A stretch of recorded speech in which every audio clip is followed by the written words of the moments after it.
La violence, elle est dans le pays, on l'a vu à Sainte-Soline, on le voit dans les cortèges sur les retraites, mais celle contre les élus, elle ne date pas de cette crise-là. On a l'impression qu'elle est un peu banale. Qu'est-ce qui vous est arrivé, vous, précisément, et comment on encaisse ?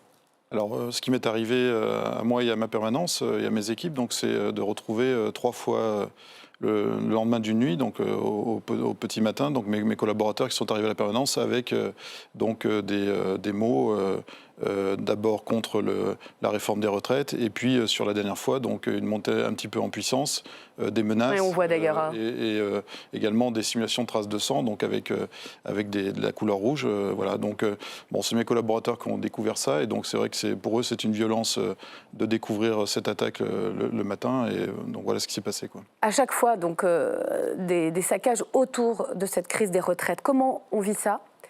On porte plainte, j'imagine ? Alors on porte plainte, on pense d'abord à protéger ces équipes, bien sûr. Ça c'est quand même la priorité absolue, parce que moi je me suis engagé en politique, j'ai recruté des collaborateurs qui viennent travailler à mes côtés au service de mes idées, mais qui, eux, sont là pour m'accompagner. Donc voilà, on pense à eux. Et puis ensuite on essaye effectivement on porte plainte et on confie ces sujets aux autorités policières et judiciaires. Et dans votre circonscription, qu'est-ce qu'on vous a dit ? Est-ce que vous avez le sentiment d'être un peu soutenu ou finalement les gens ils trouvent ça banal ? Non, beaucoup de messages de soutien. On me dit bon courage sur le marché. Voilà, on m'accompagne quand même, et beaucoup même dans ces démarches-là. Donc ça, c'est quand même plutôt rassurant. Donc il n'y a pas d'indifférence ? Non, il n'y a pas d'indifférence. Et voilà, les gens sont globalement derrière nous, quoi.